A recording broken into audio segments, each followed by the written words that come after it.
New for 96. With your hosts, Kevin McCauley and Chris Nguyen.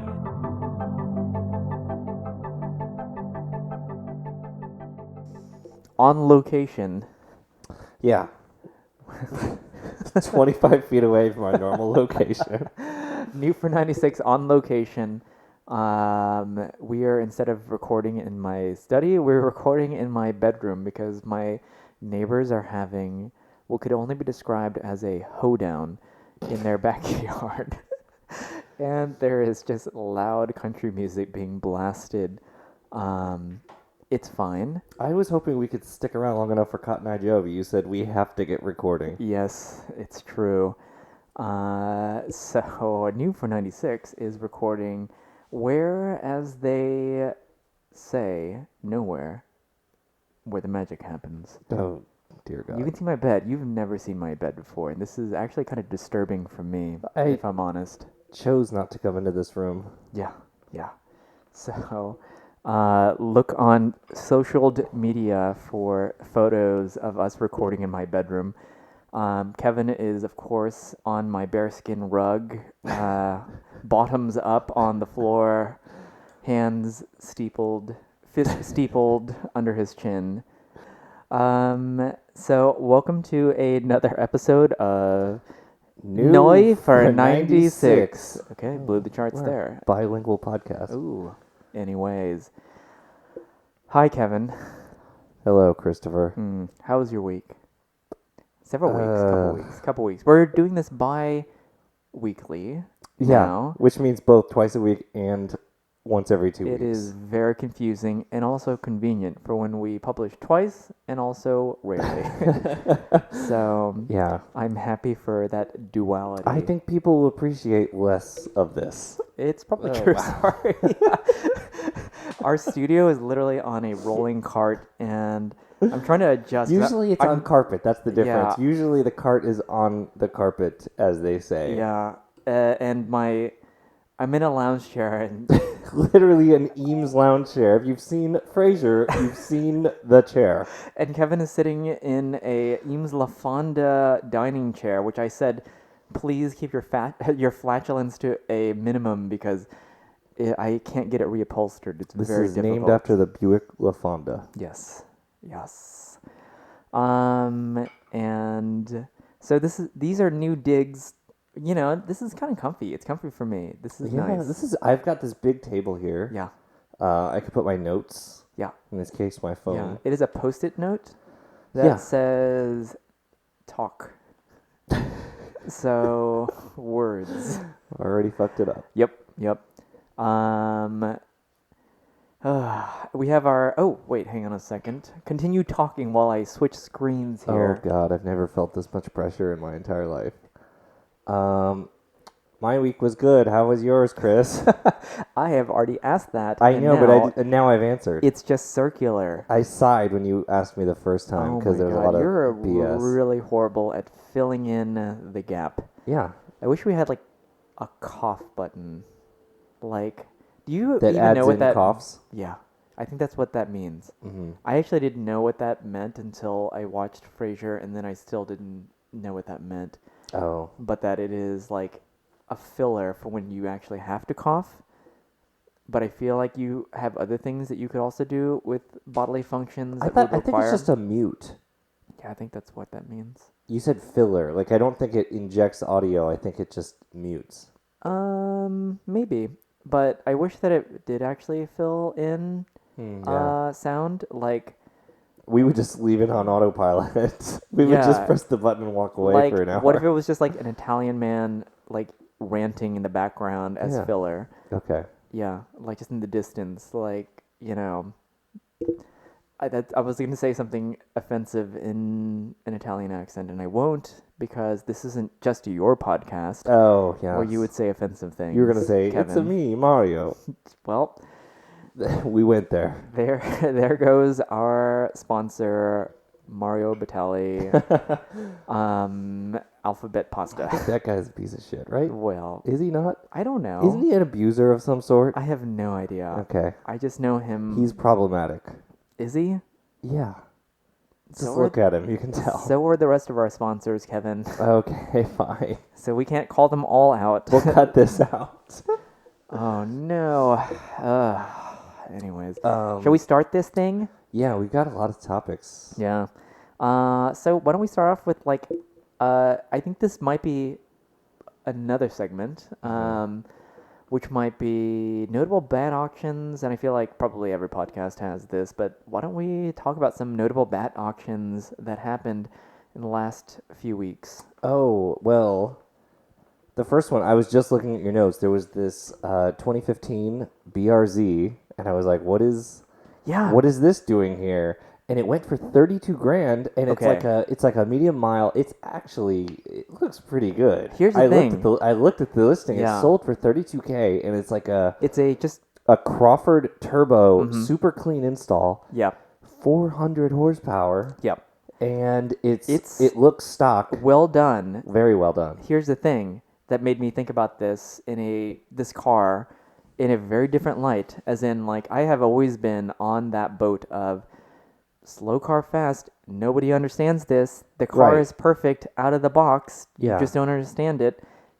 Here's the thing, as it turns out, if you make it good and also fast, people will pay a lot of money for it. Yeah. Well, so the thing that has always been said about the BRZ is that they can't do a turbo factory install because it wouldn't pass crash testing. I don't understand that at all. Well, because you need more space, like you need more room. Like you could do it aftermarket, but you couldn't do it in a way that would pass pedestrian safety and all these things and Here's frontal impact and all this stuff. my everyman take on that. Doesn't that just add more crash protection? It takes up more empty space. Yes, thank you so much, Hank Hill, for your input. No, it's logistically not possible for what they want to spend or something. I don't know, guess so. but it should. This is how it should be. But engineering, I feel like we live in the future now, and that where there is a will, there is an engineering way, and whether or not they could have done this from the factory or not, it does at least prove one commenter movement right, which is if it had more power, Yeah. people will buy it. Yeah, and if not this, like a supercharger that brought it took it to 300, And that could possibly take less space. I say it so reluctantly because I was completely on board with like it's good stock. It's like a good Miata. It is good stock. Yeah, and it could be better. It could be better, and it doesn't.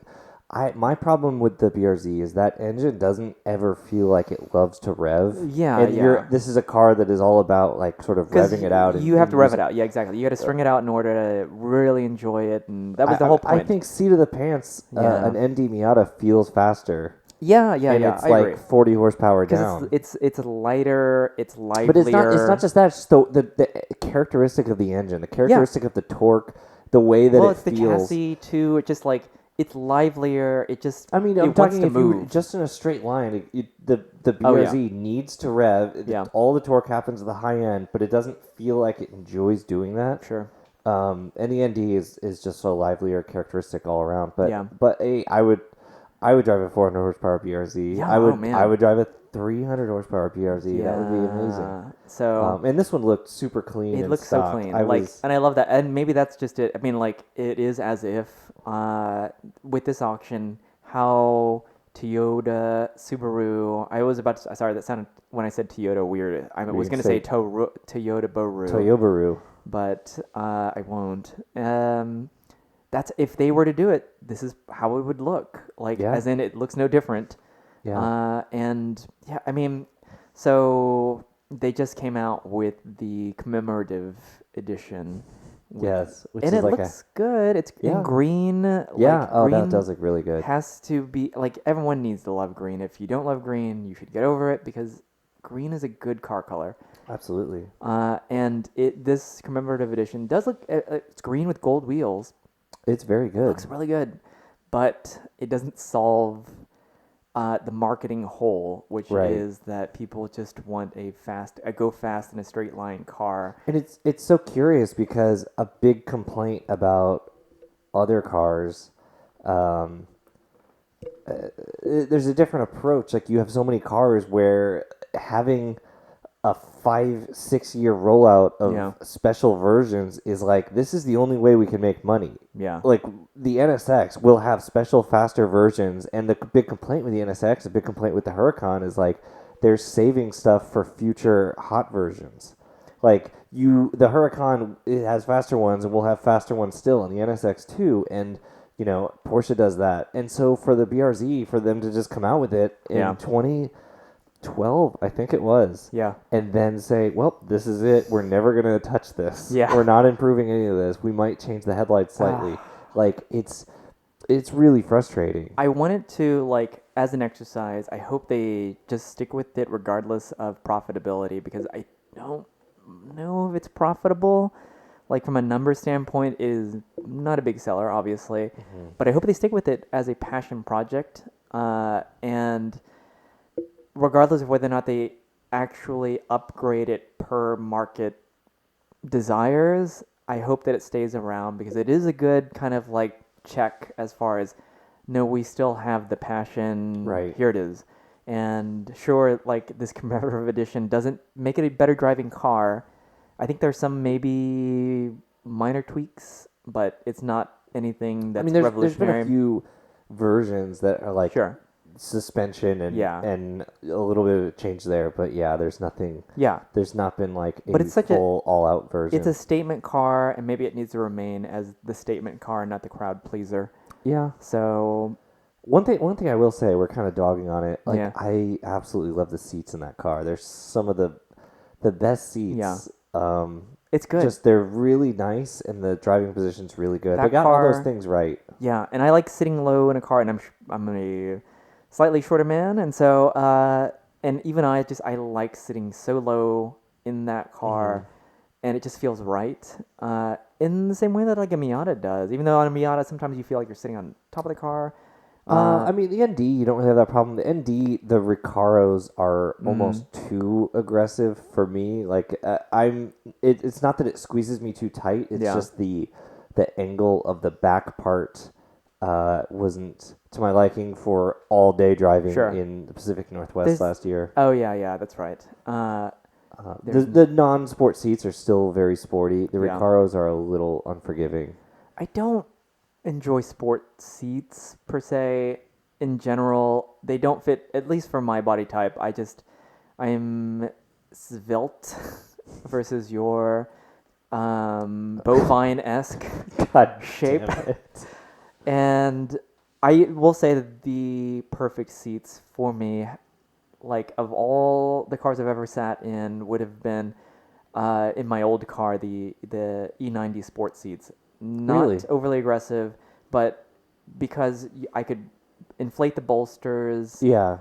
It had nice thigh support, and it was just perfect. And in my E91, unfortunately, I don't have the sport seats, and I really want to upgrade them to the sport seats. That was just right. The shoulders, I have a problem with shoulders. Like, every Porsche I've ever sat in, especially the sport ones with, like, the little wings. The wings. You mean modern ones? Modern 'Cause ones, the old modern ones. ones. The Yeah, old yeah, ones yeah. didn't have that. No, although the Carrera sports seats, so later Carrera sports seats are like super bolstered. They kind of border a little bit. Like, my elbows do not fit over them well because my elbows are not high enough. Oh, I see. Anyways, but that is a me problem thing. Very much so. Yes. So, so that was an interesting auction. Yeah. The other one, so I had another one here. Let's see. Oh, yeah. The Altec Zagato Stelvio AZ1.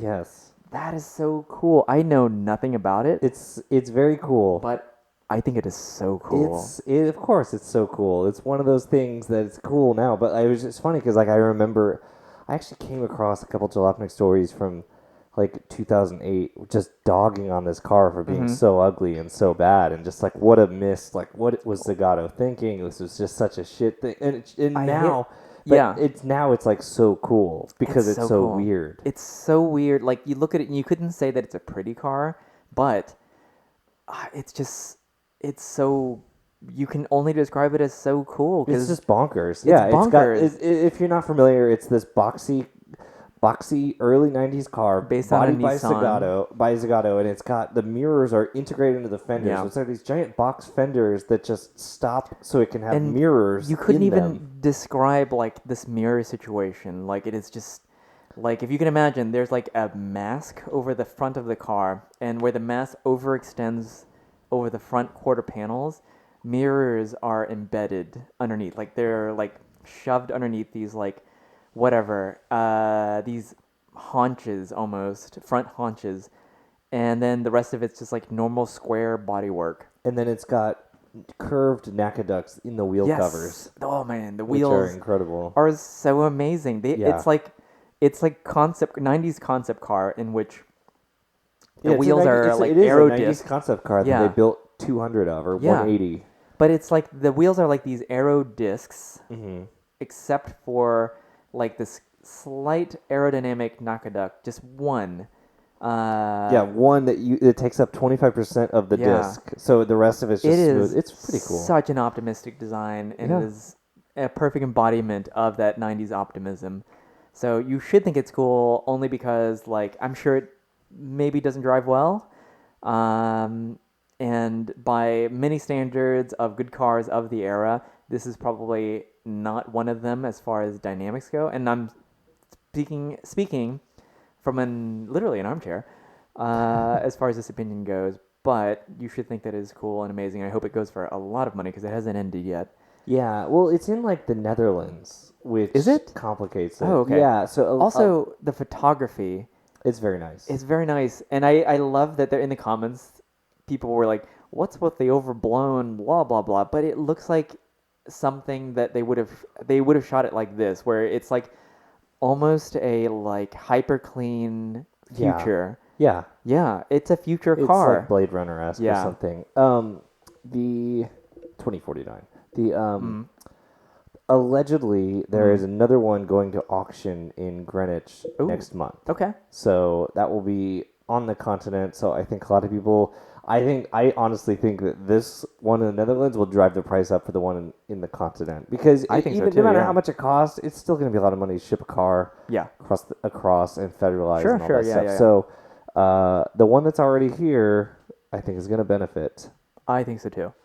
But it is a cool car, and people should think that it is cool as well. And we didn't touch on some of the bad auctions that we had on the list last week. Last week, Yeah. there was that Boxster that was super clean. It was like silver 986. silver red. Yeah. Red interior. I love that. hate that interior so I much. love that interior. Red 986, 996 Oh, interiors. give it to me all day. It is so bad. But I will say that You good get that clean red, boxers. The red top Hate it. all day I long. hate it so much. Oh, it's so good. But I will say that 986s have grown on me so much, especially in base form. Mm-hmm. But even more first year ones, 97s. Yeah, With the 2.5. I think 2.5? those are so cool. they're Like, pretty cool. I think those are such a good buy because they're $5,000-$6,000 now. I drove a friend of the show, Bradley Brownell's yeah. 2.5, His spec and it's great. Boxster, yeah. That's a good. I would like to drive that as well, actually, because I'm very curious, like, what a completely stripped out You one. should have come to Radwood 1. Oh my god! If I could only turn back the hands of time. I was there for 2 through like, what was the one we went to? 11. 11. Okay, I was there for at No, least the it LA was- ones. it was not Yeah. 11. Whatever.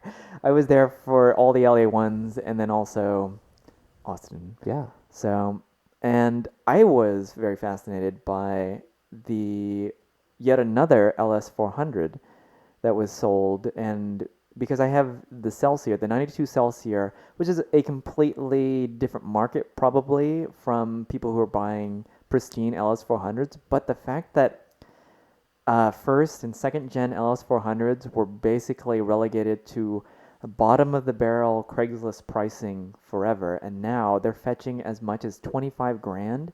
It's crazy because if crazy. you were to sell 5 years ago, if you were to sell a mint LS400 Yeah. with that few miles on it, Oh it's my like God. someone would maybe pay like 6 grand or something for like it. it would be like a 20% premium over just like any Yeah. shitty one. No, exactly. So like the fact that like that first auction went for 27 grand actually. Mm-hmm. it was like a 92 or something, and then a 94, which was the LCI model, sold for 25 grand, and it was a like 15,000 mile whatever, but people who are looking for these cars, honestly, check out Celsiors, because at the end of the day, like, you can find low mileage Celsiors. Yes, the right hand drive thing is weird, but you get used to it, and you get way cooler features. So if for some reason, like, collecting these very sedated 90s Luxo barges are your thing, like, collect like the interesting version, and perhaps one day I'll list the Celsior just to see how it'll do. I mean, not just to see how it'll do because I want to sell it and I hope that it doesn't go for like nothing, but maybe it's interesting enough that you could do a reserve of like 10K. Maybe. It was featured on the Bat Instagram for Radwood Austin. Which, Really? Yeah. I think I maybe knew that, but I don't remember. Yeah, he was going through and photographing his favorites on there, and then he stopped by the Celsior. Very cool. Yeah. So, So those are there are more obviously interesting auctions of note, but we've got other topics. So, Oh, can I talk about Lisa's Boxster?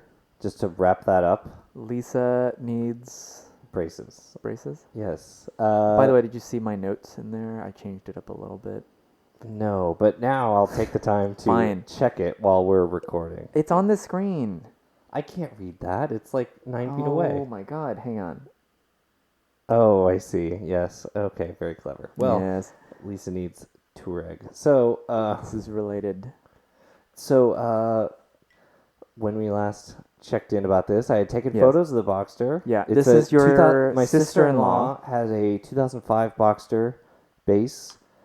Great car. Yeah, we found out later it was Meteor Gray, indeed. Yes. And she's having a family change and wanted me to sell the car for her, and I said yes, I'll do that because Yeah. I helped her buy it. So I was like, yeah, I Yeah. can help you with this. And she offered to pay me a small fee, and I was gracious, but tried to turn it down. And I took the pictures, listed the car, and so this was the second Boxster I've sold on the PCA classifieds. Yeah. Because you got an offer from like a random dealer that didn't fall through. A dealership in the Midwest made an offer. A Porsche dealership. They said it sounded like a scam. But they're like, we need used inventory. Yeah. Car looks good. It'd be great for us. Like low overhead to get this car, bring it there. They offered me a little under my list price, Which is always a little dubious when someone's like, here's a fair deal. From a dealership, that is. Yeah, I feel like. I mean, I was like, Or you're selling it too cheap. I was not getting it. No, they listed me an offer under. Yeah. So No, that's what I mean, is that if a dealership gives you like, we'll just give you 500 under. How about that? Like, because they have to make a markup, so... Right, when they but I mean, sell. also, it's like I had it listed. It's not like I had reduced the price. Yeah.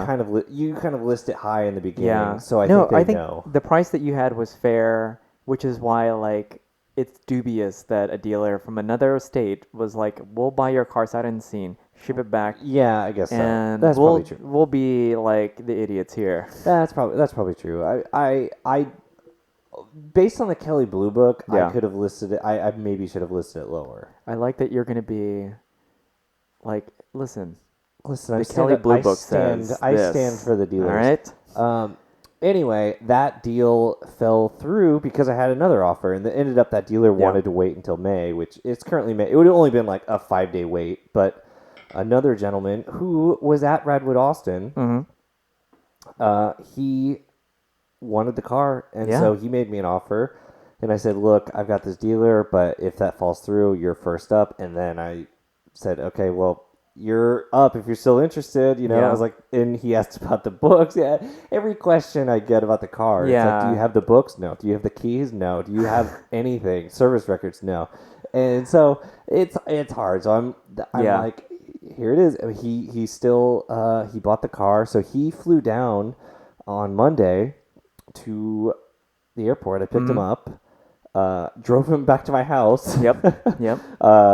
I think I was hoping he wasn't a murderer. He was hoping I wasn't a murderer. who both It's came great. out. No Both came one out happy. Came out dead. So But he was very interesting. Named Christopher. He had a bunch of Porsches also, Mm-hmm. and he just built for himself. He flew down from Dallas, so Okay. it's about 4 hours away from us, 3.5. He had just 1 hour built. flight? 1 hour flight. He had just built a 6-car garage. oh my god. So, and he is currently filling it. Okay. Leads this to our next topic, but go on. Yes. He has two 928s. Oh. One was damaged by like a minor impact, so he bought another one Okay. off bat. Yeah. Oh. So he's probably gonna get rid of one of them yeah. once this original one is back on the road. Yeah. And then he has a Cayenne and I think a 996 Okay. or two. He's interested in maybe getting a 356. He's had 911s. He's a very interesting guy, very active in PCA. Sure. So he came down. A and saw the modern Porsche guy. yeah, he saw the car. I mean, it's kind of awkward when the guy like is in your home and he's already got his cashier's check. And Yeah. it's like he's gonna buy the car. You know, Yeah, like he's come down all this way, and it's a yeah, whole it's thing. like I was like, well, you could take a test drive or you could just drive it to Dallas Yeah. because you're gonna do that anyway. But Yeah. I mean, I tried to give him his space to look at the car, whatever. Like he looked at the garage, he gave me the cashier's check, we signed the paperwork. so no PPI even. No. Okay. I think he knew he was getting a fair price. It's local. Yeah. It's and he was kind of looking for something like I don't want to say like rough, but he was looking for something where he could just drive it, Sure. daily it, not have to worry about Yeah. parking it really far away or whatever. Like he was aware of Yeah. the cosmetic issues, which I tried to make very clear. Tried to say like it's got some scratches and stuff. It's cleaned up nice, but it's not perfect. Yeah. And I think he embraced that. And so yeah, no PPI. I told him, I did have the receipt from the oil change. So It had one record. Lisa had a service. Yeah. Lisa, my sister-in-law, really, I mean, she did lose a couple thousand on the depreciation. Yeah, sure. She bought it. How long? 2 years ago. Year and a half. Okay. I think she paid about 15. I want to say 15. Yeah. Sold it for a little under, but that was from a dealer Mm-hmm. that she bought it. So she did pretty good to not have like major service. I mean, yeah. Considering like I have had many a major service Yeah. on every On one your of my cars. I 986, know on any one and of my then cars. my 987, like, yeah. Considering what, like, we, for whatever reason, as cautious as we are, have hit like maintenance milestones that we like no one wants to go under. So we both had to replace clutches. Yeah, that's true. Yeah. On our So that's a start Yeah. to that maintenance package. So and Yeah. I've done brakes and etc. So when I sold the Cayman, I mean, it was probably like up to $10,000 worth of maintenance. but at that point. that was body work and stuff too. No, that didn't include that. Really? 10? Okay, maybe some like Well, there's also the brakes too, which you replaced. yeah, brakes, water pump, clutch, and maybe a little bit of that was some like touch up to the bumper and etc. Oh, anyway, I'm jumping around, so I will wrap this up. But Yes. So took the car out, left the driveway, drove out of there, drove back to Dallas. We emailed a little bit after and just said, hope you made it back. Thanks for making this easy and quick. Like we talked about it Friday. He bought the ticket Sunday Yeah. and flew down on Southwest on Monday. So Yeah. I mean, he really wrapped it up quickly. I was happy to that's give that such check. Yeah, I was happy to give the one-stop check transaction. To, I know. I was happy to get that check to Lisa, and Yeah. she was sad to see the car go, but it was also like, Yeah. I haven't. Next time I see her, I'll kind of express to her how she was very lucky to, maybe dodge some bullets with Oh, long-term service. you're gonna reveal to her that her car was an IMS prone car. It was an '05, right? Yeah, it's an 05. '05 Boxster. So yeah, that year especially, like Maybe. '05 had as far as like the next generation of cars with IMS, Sure. like I think it was, again, no one knows the actual numbers, but man, like for some reason I hear quite a few stories of '05 997s and 987s. Yeah. So Anyway, I was yeah. so I was happy to wrap that up. And anyway, so emailed me and he said, it drove back great all the way to Dallas. Yep. And he is going to take it to Colorado in June. Oh, that's cool. He drives to like this Colorado, like a wine festival every Mm. year, and he's going to take the car out there and enjoy it, and that's going to be great. It's going to be great yeah. for that. It's a Good as car he, for that. As he said, yeah, Boxster's a great like GT car, surprisingly, because you've got all the space for luggage and everything. I will agree with that completely because I've rented a couple of Boxsters in LA and I really enjoy them as just cruisers. Mm-hmm. So yeah, I mean, like I'm completely on board. Well, and I with also that. feel like the soft top like technology had come far enough along. Yeah. And it was also kind of a luxury car, even in the 986. Yeah. That like the soft top, it insulates as Mm-hmm. well as a lot of coupes as far as noise and temperature. It's No. not like an NA Miata or something. It is a nice place to be, and when you have the top down, like you're kind of enveloped in the car a little bit. It feels good. It's a good Yeah. car. Yeah. Yeah. So, okay. What do we have Leading next? on, you said this man was building a 6-car garage. Yes. So recently, I store the Celsior and the Carrera in an off-site storage facility, and I recently came across a 20 by 50 storage space, which just got me like my mind teeming with bad ideas, because it's so much space, and that's the biggest part of what stops me from buying something else to add on to this dumb interest. Fleet of Misery. Yeah. And I did a 3D model of the cars that I would consider okay. It's a good garage. It's a good So garage. my garage that I would like to have now, like a realistic garage, not just like a fantasy garage, but like what would you have now as a realistic garage if you had the space and you didn't have, to maintain them in a, like right now, I think that I paid too much for the garage spaces, and this new larger garage space costs less than both these spaces combined. And so I'm very intrigued. Are you going to do it? I don't know. I'm going to check to see, because this is at the same place that told me that I couldn't park multiple cars into a garage.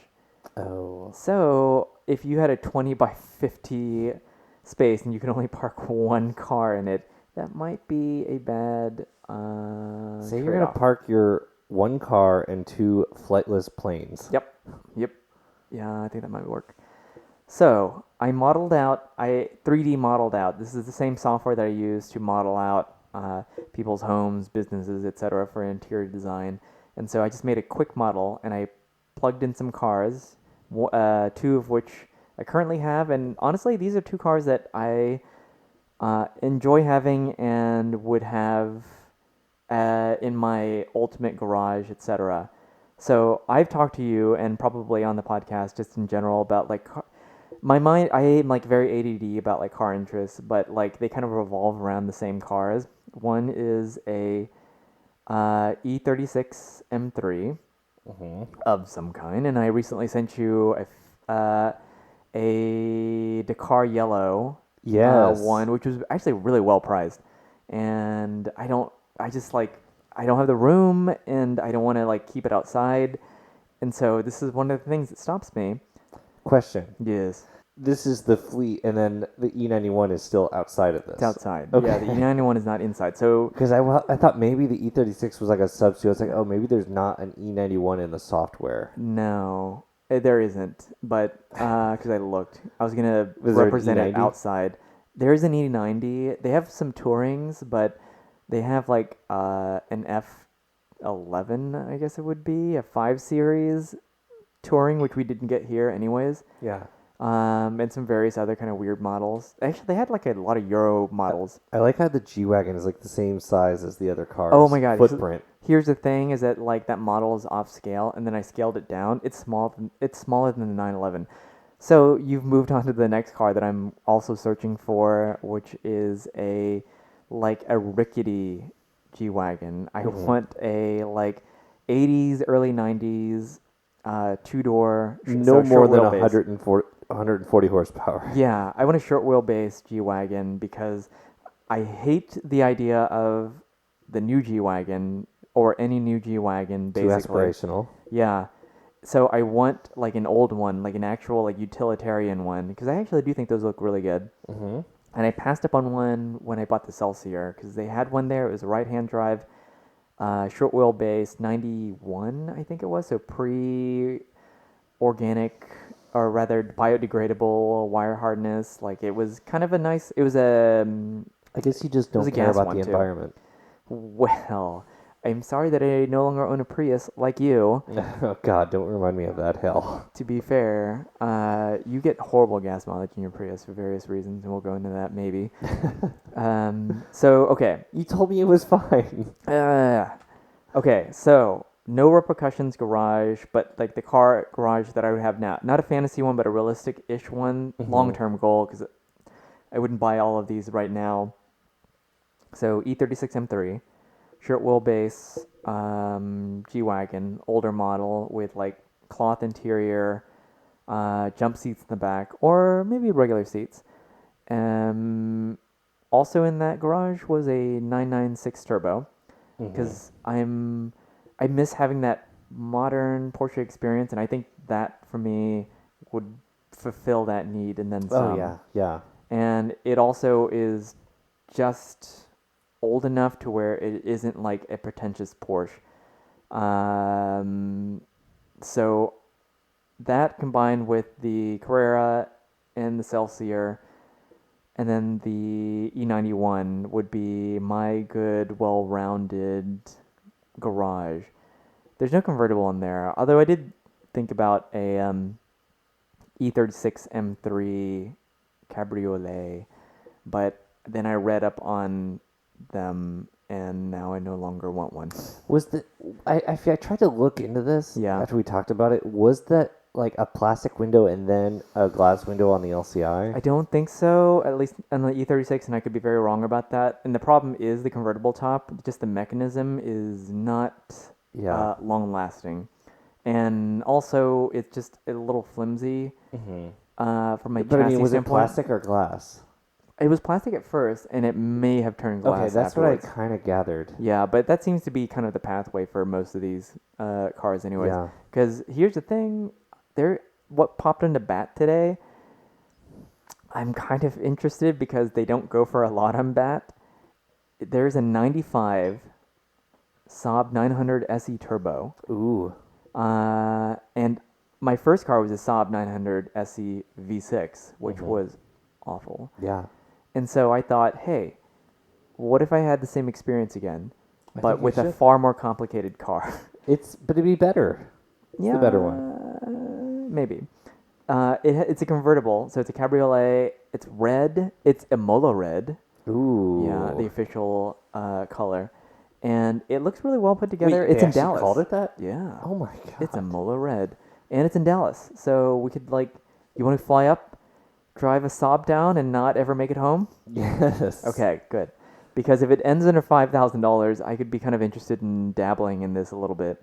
Oh, this would be amazing. Yeah, because I think it's probably going to end under $5,000. I will absolutely go with you. Okay, because it's not an older Saab; it's a GM Saab. So GM, It's an NG, right? it's an NG 900, new generation 900. So New 94. gen for 96. So if you Yeah. buy it, we have an episode title for the next time. Yeah, yeah. So here's hoping that everyone realizes how bad this car is, because I would like to take a look at it. So. Yeah.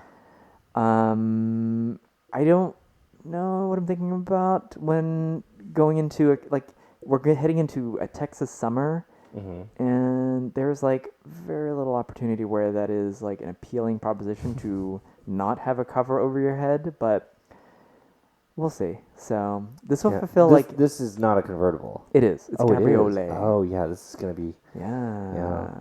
If I were to Because- think about my dream fantasy realistic garage, Yes. You'd have your car still, your SC. I would have my SC. I would want. Honestly, now I kind of think I would want an E46 M3. in there. Okay. In the mix. Coupe. Yeah. Okay. Good car. And some kind of fast, modernish Porsche. Okay. Like what a generation? 997 Carrera S or Okay. GT3. I don't know what the budget is of this fantasy exercise. Realistic. Realistic. Like, realistic. Okay. So I'll say Carrera S. Okay. I think a Carrera S would pair very nicely with an SC. Yeah. With like different ends. Yep. And Point 1, point 2. 0.2. Okay. And a Camry Coupe. Ooh, I'd have that Camry Coupe. XV10 Yeah, Camry Coupe. 1995 or 6 Okay. Camry Coupe. Let me add a twist to that. Would it be an actual Camry Coupe or would it be the Toyota Scepter? Oh. Because a Camry Coupe probably drives very normal, And the Scepter is exactly the same car. but Right-hand drive. right-hand drive. Yeah, I would take the Scepter. Yeah, it's pretty interesting. I- Also, Not if realistic. you recall, It'd end recall- up costing me 20 grand to import. probably because no one has imported one. No, for some reason, no one has imported. This Yeah.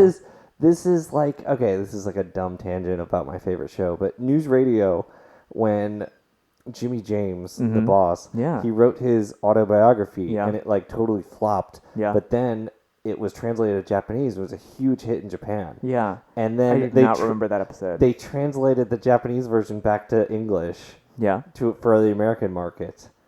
And so none of it made sense. So it became, instead of like business whatever, it became Jimmy James Donkey Wrestler. That was like the name of the book. So that's like what having a Scepter in America would be like, is this car was made in America for Japan, It was brought to Japan, and then brought back to America. Made in like it was it literally okay. So it was the 90s Camry, the coupe, Yes. produced in a factory in America, Where's the factory? Is it like Tennessee or something? Ohio. I don't actually know. Okay. The marketing photography was shot in the Japanese car, by the way, the Toyota Scepter. Yes. We've talked about this in the podcast before. It was shot in San Francisco, It's amazing. and A then right-hand drive Toyota the car was hero shot shipped all around San Francisco. back to Japan, where they're like, "This is great." The advertising, because I watched a commercial for the Scepter Yeah. on YouTube, Yeah, and it's like from America. That was the marketing campaign. oh my Like god, imported from America. I love that. That is somehow a mark of Yeah. like a benefit somehow. I'm sure it flopped. Yeah, I mean, did you know that? So there've been a few Mercedes, that popped up on BAT. They're Japanese domestic market cars, except that they are left-hand drive, and of course, inevitably, someone asks like, "I thought this was a Japanese market car. Why is the steering wheel on the left-hand side?" It was a mark of prestige, apparently, to have a left-hand drive car in Japan, because it is more effort to have got this car. Gotten is not a word. This car, and so maybe an imported car is that, even though to be fair, that's what we do. We like look at imported cars with this awe, but I'd like to think that we have like a quality filter, which we don't, as far as what cars are good and what cars are okay. What and you just do? You airdropped me something. Yes, I did. What did you airdrop? List of cars introduced in 2001. Oh, is that the? Thanks for conferring with me that is our year. I didn't want to do it while we were recording, but I thought we could Oh. save some of this BS that we are currently Whatever. doing. Well, we're not gonna have time for new for 1966. The Ford Mustang. Oh shit! Yes. Go on. Why do you? All right. So, next topic. So this past weekend, it was my dad's birthday, and I rented a Ford Mustang on Haggerty Drive Share. This is not a plug for them because they didn't pay for me to do this or anything, but I was curious to try the service, and it's kind of like Turo, but it's actually made for doing old classic cars. And interestingly, they it's if you do Haggerty Drive Share, like the insurance is through another insurance provider. What? Yeah, I thought that was What? yeah. How does that even? I think it's not like I think it's just like a separation thing. Like it's some kind of separation of liability. I would assume. I guess. But yeah, I rented this car.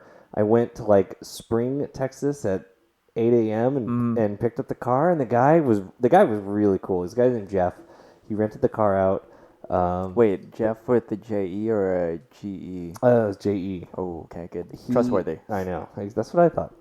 So he had this Mustang, and so he wanted me to drive around with him just to like make sure that I got it. I think he was. Was it a manual? No, it was automatic. Okay, so you wanted to make sure that Well, you he's- knew how to go forwards, He's- backwards, left and Yeah, right. he saw me show up in a Prius, so that was in doubt.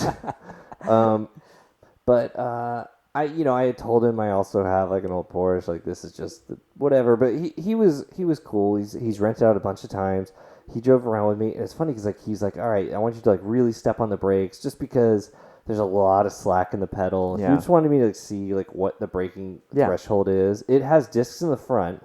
And then, so he's like, make this U-turn and we'll go back on the other way. We'll turn around and then just really step on it after that. Yeah. And so when I step on it, like it actually lit them up because there's Oh, like no wow. weight on the back Yeah. and it's like probably a full locking diff. Yeah. So that was pretty cool. I mean, it would easily chirp the tires if you stepped it, especially because it's automatic and Yeah. if you give it are a little too heavy on the throttle, Three- which is probably, I would say it's non-linear. The throttle is probably ultra linear, and Yeah. we're just not used to a perfectly linear throttle. So if Yeah. you give it 20%, it's like, wow, that's a lot. You know what I mean? That Yeah. first 20% is like really intense, I guess. So it was great. I drove it. I took some photos with the Lego Mustang with it, which I posted to Instagram. Yeah, I saw that. And then I took the car to my parents, and my dad was my parents were both like so thrilled. Oh I think my they were. God. Was it a terrif- surprise? It was a total surprise. Oh my God. I think my mom was terrified that I had bought it for him, which would be like the worst thing. 'Cause it's Like here's Jerry this- buying his dad a Cadillac? Yeah, except it's like, here's this thing you have to service. Yeah. But no, they were thrilled. Like I told Jeff afterwards, he's like, did you let your dad drive? I was like, yeah, I don't know if I was supposed to, but he's like, no, that's good. That's what's supposed to happen. Yeah. Because I had just all the waiver stuff was on me, but Yeah. I was like, he's got to drive this because my dad owned, I think he had a '69 Mustang, but he also had a '66. Okay. And he always talks about it. He always talks about like these great days. He had like a green '66 Yeah. hardtop, which is the non-fastback coupe. Yeah.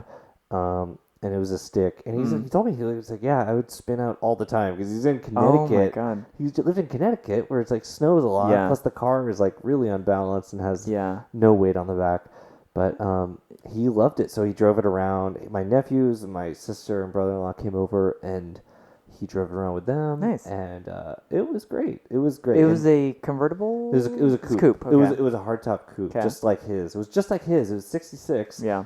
It was silver and with a white interior, My and it was automatic. My dad had a mid-70s Mach 3? Would have been a Mach 3? Well, okay, so there's a cut like 71. I think was the last year of like Mustangs that were good, and then Okay. the Mustang 2 Oh was yeah, like no, 70. this was not good. So they lived in Minnesota, and my dad was debating between a used Corvette, or the Mustang of the era, and this was a fastback something. It might have been a 71 or 2. 72 might have been an okay year. I don't know enough about Mustangs to recall what it was exactly, but my mother unfortunately backed into a pole rather quickly, and it did not survive. Oh no. However, it wouldn't have been long-lasting from a longevity, like a practical standpoint anyways, because they'd lived in Minnesota only for a year, and primarily because it was just such a horrible winter environment, and they just were not into it. My dad used to tell me about how he would slide off the road into a ditch, and it was very normal just to accept that as reality and have your emergency pack and wait until they dug you out the next morning. Whoa. Yeah, so Whoa, that is so insane. and I would imagine in a Mustang, like it probably happened a lot when you accidentally accelerated from a light Yeah, what were or you something. thinking? So, anyways, I don't mean to distract from your story, but that No. reminded me. That's very. It Yeah. was very interesting. Yeah, the car was great. It was fun to drive. I had not driven a Mustang that old. I think honestly, I Yeah. think the oldest Mustang I've driven was like a 2010. I've never driven, but a friend of mine has a mid-60s automatic, whatever. I was looking. I did like a cursory BRZO search, and I think 66 and 60, like I think 65 and 66 look the same. I think even 67 looks different. It doesn't look quite as classic. And like 68, 69, it becomes kind of something else. Like the 69 is a different looking Mustang, and it's cool, but It's nice. but yeah, they. So yeah, I had the car, and then at the end of the day, I returned it. I returned it a little bit early because I Yeah. had to get back to Houston and stuff. The only thing that was a bummer was like the mileage limit was insanely low. It was 50 miles. That's pretty insane. I mean, it was convenient because like it was only 10 miles from my parents' Yeah. house. You literally can only drive it around where the person Yeah. like lives, I basically. mean, it was priced. I'm not going to just shit on the listing Yeah. because it was priced lower than I think competitive listings. Yeah. So maybe this is just how the money makes. Sure. But I put 60 on it, and he kind of fudged it, which Yeah. was super cool. So Yeah. he said I did 50, and it was nice, and he was a really nice guy. That's cool. So he said that someone rented it and like shot a music video with it and Yeah. stuff. Wow. And he said that it's like he said it's been interesting, but he uses it all the time, and it's just good to see a car like that. It had a 302 in it. Okay. So it had some power, had a good 302, 3 on the no, it was This is an automatic. automatic. So, Automatic. but still, it was a 3-speed, wasn't it? Or 4? It'd be I think it was 3. I think it's yeah, 3. 3-speed still. Yeah. Okay. Because you hear it shift. Yeah. You feel it. Well, that's cool. It was a good experience. Yeah. Like I mean, just to see my dad so happy, like so surprised. Yeah. And it was really cool because he does a lot of dumb stuff with me with Porsches. Yeah. So to do something like this with a car that he's really into, was great.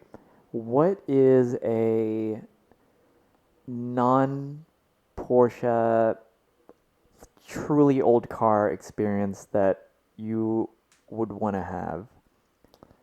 Because I'd love to say like 356. I've never driven one. Mhm. I'd actually love to drive a Sportomatic. It's so Yeah. weird. I would love to just So try. who bought the Boxster? So that Yeah. his first Porsche was like a 72 911 Yeah. Targa Sportomatic. Whoa. And he bought it from a neighbor and drove it, and that was how he got into Porsches. Did you know that? Okay, so I guess Sportomatic was mid-year, right? Only. Well, no, his was like a 70. His was a long hood. Oh, it was a long hood. Okay, so yeah, it was long hood through mid-years that it's Sporto, right? I think you could get it on the SC because I've seen the SC Wow. at the get-togethers. There's that yellow SC. It's gorgeous, and it was formerly Sporto. Oh, you're right. Yeah. So what's weird is so I was looking up because my AC is not working. I'm just troubleshooting to see if I can fix it myself, and there's a fuse in the trunk compartment that is on any car that would have. Okay, you just did this weird glass Just shake hand me the bottle. I was trying to make this discreet. But barkeep. My drink is empty. Hang on. But we'll cut that out. maybe, well, I don't know if in my car, but in your car, you potentially have an empty fuse holder for Sportomatic. Ooh. Which, have you ever dug into that fuse box, by the way, in the trunk compartment? I want you to show me. You'll show me. Yeah, I'll show you. We saw it briefly, in Jules's car when we were dropping the engine, and I'd never seen the fuse cover off before. Oh, the one in the engine compartment. Yeah, Oh, that's what I meant. Yeah. So so there's it's either a relay or an actual it's a big fuse or something like that. Okay, but what I was saying what is a non-Porsche old car that you desire to try out and drive? Wait, actually, I want to go back to the Sporto. Fine. 'Cause the interesting thing about Sporto is that, so we're talking about Sportomatic, which was the Clutchless primitive manual. clutchless manual that was offered on the 911. So it still had it was an automated clutch. You still shifted, but you didn't Yeah, put in you the would clutch. call it. I guess it would be called a. So Yeah, automated. was telling me that it was almost like the rev matching Really? on modern cars. Oh, in yeah. that he's like, you would touch your hand on the There stick were and it would clutch yes. engage. There were servos. Yeah. Yeah, but it was not like you couldn't like.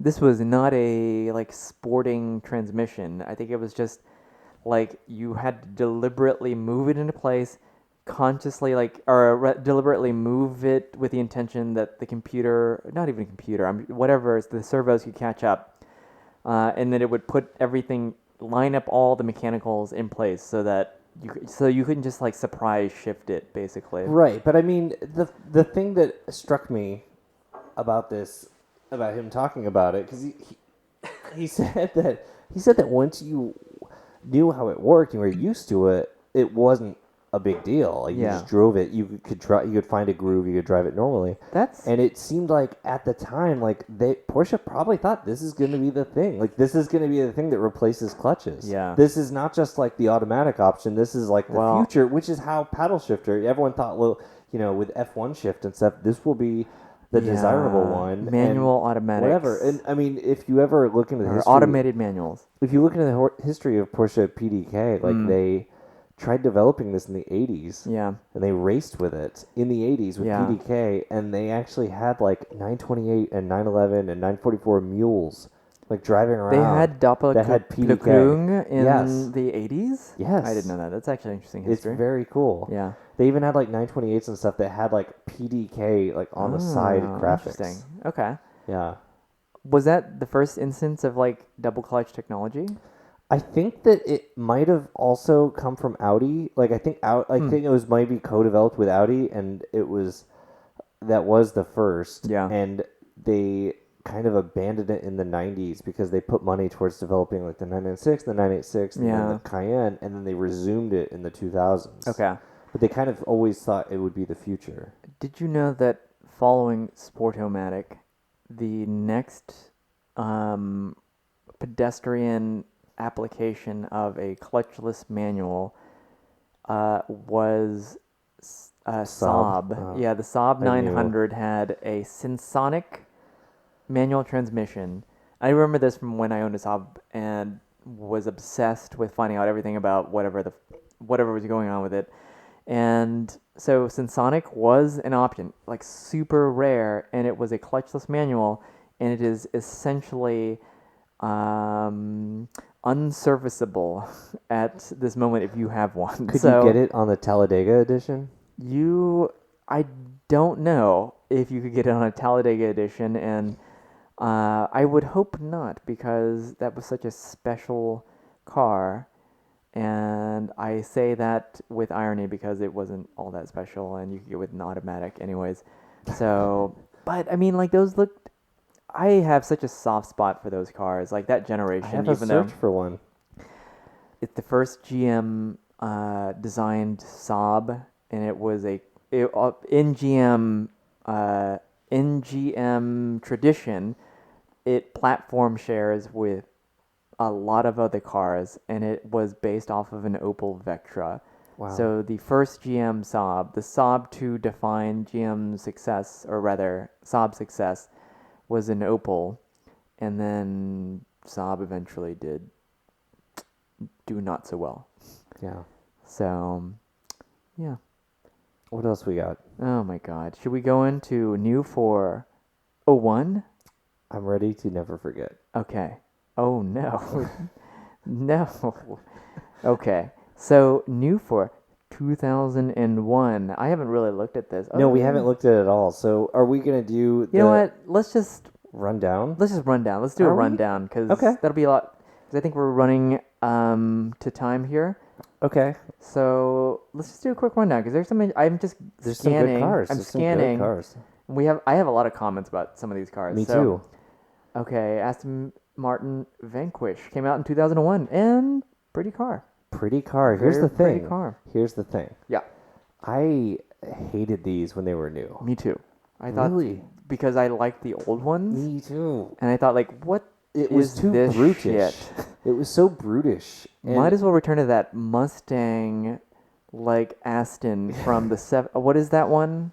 I think that's one of the V8 Vantages. Yeah, well, But the Vanquish looked so brutish, and now I think it looks good. And also, every time I've seen a Vanquish in the last like 12 years, the guy has always been like absolutely caning it, which is awesome. Like I've always That's great, 'cause it is- only just on it. it is a muscle car. It is, and like it's funny because like compared to the DB9, it does look Yeah. so much more vulgar. it does. But compared to all the Astons since, Yeah. it doesn't really. It just looks good, but it's like beefy but small. Yeah, And it's cool. I like it. I like them. It'd be in my like non-practical dream garage for sure. Yeah. Okay, next the E65 7 Series. We just had a long conversation about this. Did. Yeah, and how like man, it was a not good looking car when it came out. It is still not good looking, but I like it. I like it too. Yeah. I hate those eyebrows. I yeah. like the interior. It was such a revolutionary car that today we have in the automotive industry, just in general, it has influence. Like iDrive, say for instance, I mean, bane of car infotainment technology then. Think about how many cars now have like touchscreen-less interfaces. Yeah. Like knobs, buttons, everything other than touchscreen. It's crazy. I mean, it really was like, was it the first? I mean, was it one of the first infotainment systems? Maybe one of the first really well thought out. Well, okay, I know that's that's a relative statement because everyone thought the early iDrive, but it was really one that was like thought was put into it, even if it wasn't well executed. Because I think in the past it was just kind of like the equivalent of like a Windows CE based like very bad Yeah.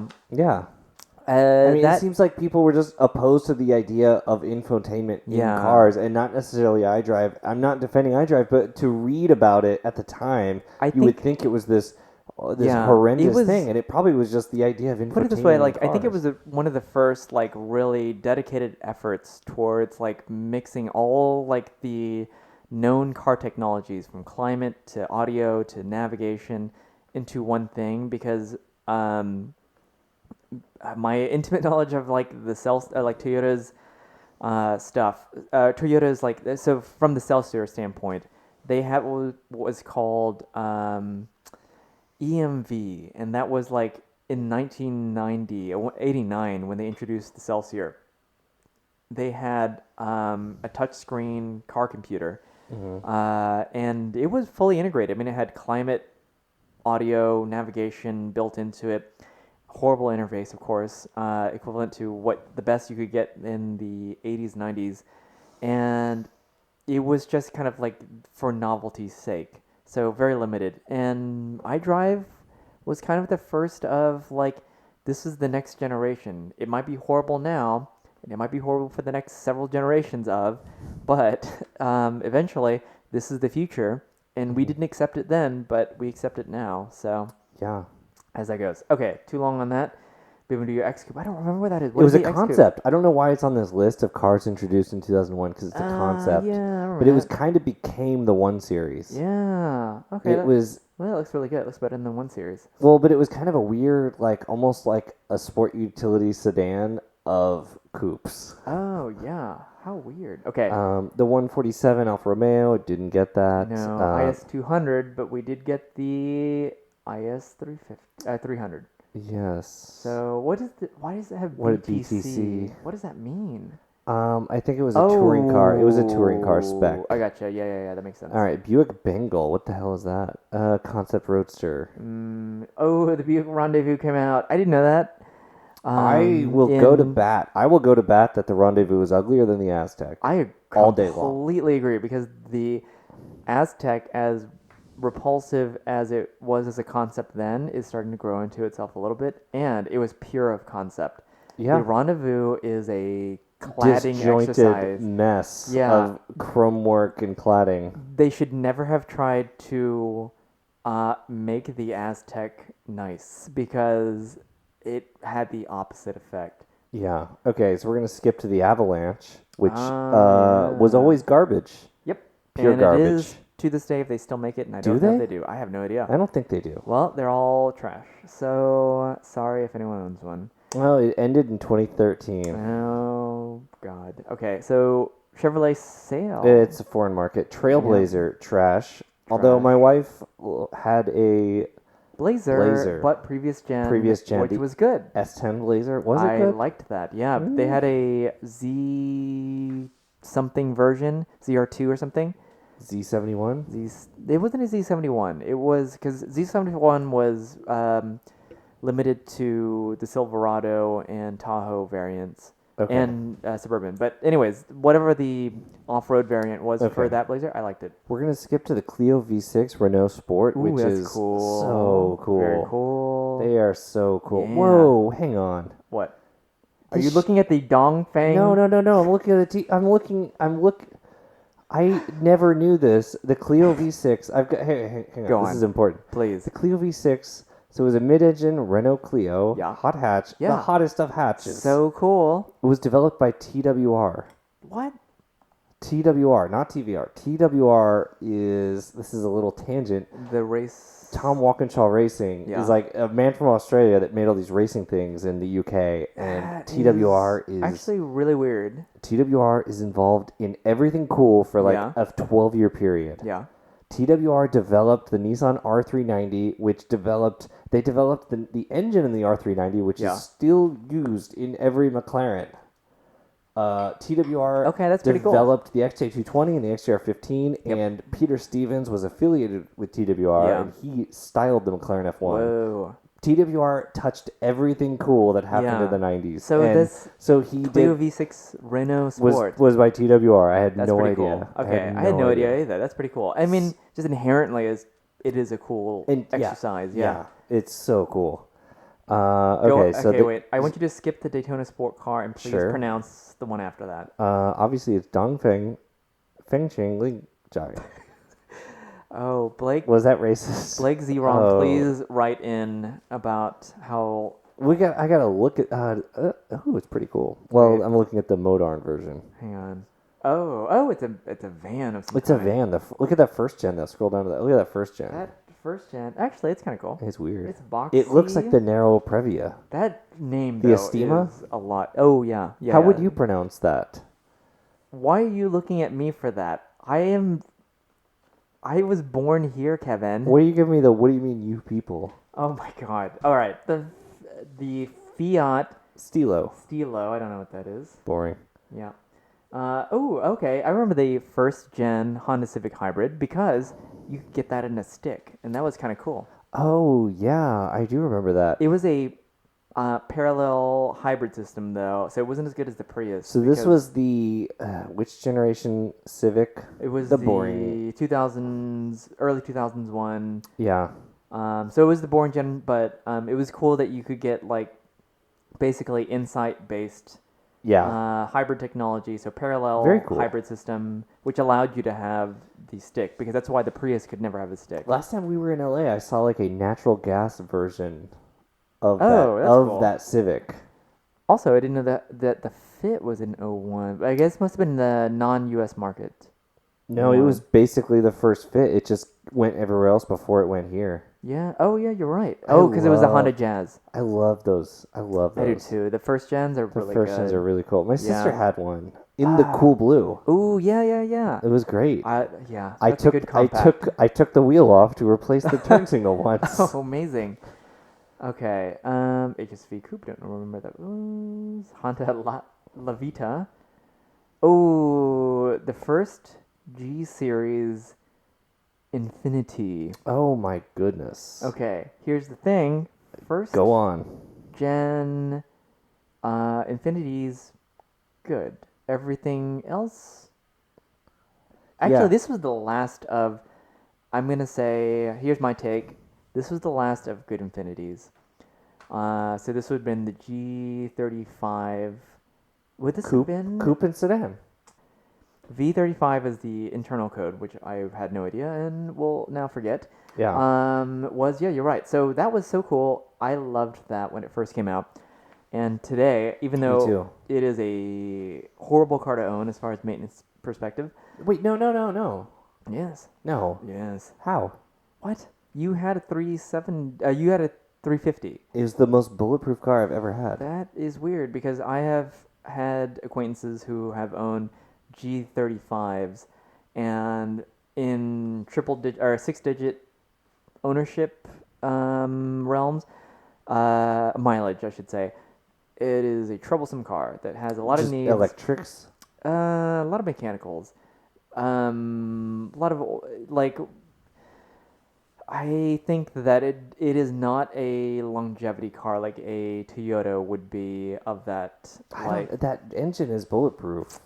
I think it ends up burning a lot of oil and the related like mechanical failures related to I'm gonna that. need you to show me your notes, but Oh we're my gonna God. continue on. But those are great. Those are really neat cars. They're neat cars. They look good. I A agree. clean one now that is stock, I think it's like a classic. Rare because Yeah. they're all shit The now. sedans never did it for me, but the coupes really look Coupes good. are so good, and then the G30. Well, not the G37, but because there was 1 year where they had the the next generation was G35 still, which actually In the was sedan, in the basically the sedan. current body style. Yes. Because Infiniti, much like Volvo. Well, the Q50 did change, but anyway, we're gonna continue on. Yeah, just slightly. No one Anyways, cares. okay. Okay. Jaguar X-Type. Now we're speaking my lingo. Ooh, Ford Mondeo, but fancy. Yeah, I think And that, I thought those were cool because I- you get it in a stick. and they look cool, and the Yep, wagons and you look get a wagon. really cool. Yeah. Oh, the Liberty. That was a bad one. Liberty's bad. That was very bad. Uh, The Murcielago, also bad. I don't like the Murcielago. I don't either. This is very bad. Ooh, Lincoln Blackwood. Now we're talking. Oh, I took a picture of one the other day Yeah. because there is a discerning person who is like, I'll have an F-150, but much worse. I have an interesting. A suede line truck bed. You know what's interesting? So you know the successor was the Mark LT. Yeah. They continued making the Mark LT in Mexico for the Mexican market Yeah. until like 2016. Oh my God, I had no idea. Yeah. Wow, that is astonishing. Like they had like a maybe it's like 2014, but they stopped it here Yeah. very early on, like 2008. Oh, yeah, But it yeah, because- continued in Mexico for a Yeah, while. because trucks were expensive anyways, and to tack on extra money for like really weird features Yeah. did not work out. Like power tailgates, like I don't know. Like here's the thing, I could never tell if I was actually looking at a Blackwood because there were so many conversion kits or whatever to turn F-150 into a look-alike. And so when I actually saw one the other day, like I think it was this week, I was like, oh, there's a whatever, and it was a real one, and so I had to take a Ooh. picture of one because it was pristine, and it was a very old gentleman driving one who this might have been his dream purchase car once he retired. Here we go. So Lincoln recreated this Yes. with the Mark LT for 2006. Mm-hmm. Oh. The Mark LT was discontinued after the 2008 model year in the U.S., but sold in Mexico through 2014, and it got a generation change in there. Whoa. Okay. So anyway, all right, we'll move Wow. on to the Maserati Coupe. That was the 3200S, Oh. Okay. which Wait. was bad. Yeah, that's pretty bad. I kind of liked later in the line they had the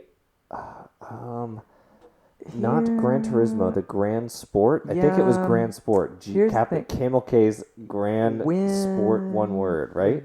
Yes. When the That looked good. Yeah. It did look pretty good. But do you Yeah. remember the original taillights on the 3200S? I don't. Oh, okay. What does it look like? Oh, they're really, really cool. Okay. We got watered down lame ones for the U.S. Yeah. Okay. Here's the thing. The model following that, the Gran Turismo, I actually kind of like that when It's it first beautiful. came out. It was Yeah. It's beautiful. It's designed by Jason Castriota. Yeah. It's a beautiful design. And I had one for a day, and it did have that very nice sense of occasion to it. It was a big GT, but man, that Ferrari engine, like, it's very good. Okay, so this is a picture of. Sorry, Oh yeah. Yeah. we didn't get that, It's like we very got big- Fisker-esque. but in 2001, Yeah. and we got so future. the big honking like Yeah, we got the E90 big- taillights. Big ones. Big uns. Okay, going on. Don't know what the... Okay, we'll talk about... No, the SL doesn't matter. MG, a bunch of MGs. What is the... Okay, oh... Wait, the SL doesn't matter? Of that, I hate that generation so much. It's better than the one after it. Yeah, but that speaks to nothing because there has not been a good SL since the R220. Yeah. I liked this one when it came out. I liked. I thought I hated it. the folding hardtop was cool. The thing is, like, it was so good as like this angular sports GT, like, and then it moved into this blobby, nebulous looking. But it was still kind of small. Yeah, I didn't like it. Okay, let's carry on. Nissan Nails. What is that? Hang on, let's see. It was a concept pickup. I like that it's called the Nails. Oh, Oldsmobile. Concept car. Gasping final concepts of Oldsmobile. Okay. Okay, the Peroda Kalisa, don't know. The Peugeot 307, don't know. The Proton Jura, don't know. Ooh, the Renault Aventime. I like that. Of course. That is a cool ass van. Renault Velsatis, don't know. Skoda Superb, like the name. It's direct. Sure is. The Ssangyong, or the, what would you call it? Sanyong. The Skoda Superb was a Jetta. Oh, okay. Oh, Suzuki yeah. Man, Aereo. that era Jetta lived on Oh, yeah. for so long. Suzuki Aereo. I remember the Aereo. Oh, I remember there was that. an Aereo Max. Yeah. The Max was like the wagon, or the 5-door, wasn't it? I think Or so. no, wagon. Something. The Toyota Beavis. Yeah, Toyota Camry XV30. That was the worst one. It was except for some of the ones after. that was the worst one except for the other ones. But this one maybe because it was like the big puffy oval. Like, here's the thing. Okay, wait. I think I think the 2012 Camry is the worst. Let's, for 1 second, I know this podcast is going a little long right now, but is it? Let's break down. Here's the thing. The Camry is... there are no more interesting cars on the list, so we're just going to do a Camry breakdown. Okay, here's the Camry breakdown. It is an appliance by way of design, but it is also very interesting. Like, the way that... Like, it's going to sell no matter what. And so, whatever approach they take, it does not matter. And so, that's why we have this weird obsession with the XV10. And actually, I really like the boxy gen before that, too. I don't know what gen that is. We may never know. We may never know. But, like, there is something very interesting about the existence of this kind of brand. I mean, it exists as a brand even beyond Toyota, I would say.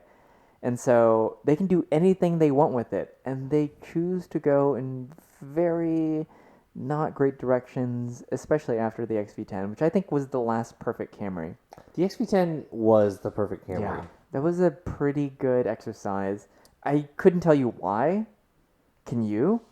I mean, to put it very briefly and basically, it is almost like the iPhone in that it's like there is this appeal to this, like they were able to do with economies of scale of make this perfect device that would on its own cost best-selling $70,000, but because America. they're dealing with this economy of scale, they can make it as high quality as it is and cost as low as it does. Yeah. And that's like what the iPhone is. I will say this, as a 12-year-old, my best friend at the time, his mother had purchased a 94 XV10 Toyota Camry LE 4-cylinder with some options. My parents at that time had a Volvo 740 GLE and a Ford Taurus, and I thought that car was a revelation. I had never seen a car so well put together from a like normal car perspective.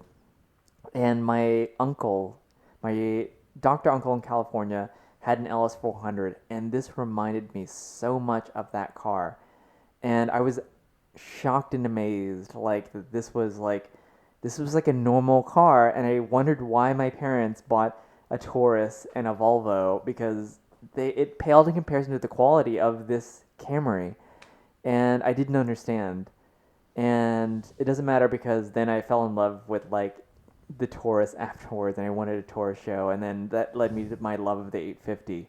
But nevertheless, like this anomaly of quality that existed as 90s Toyota, it ingrained in me like, oh, 90s Toyotas are just good if you just want a car that is just, it just works. So what is the worst Camry to you?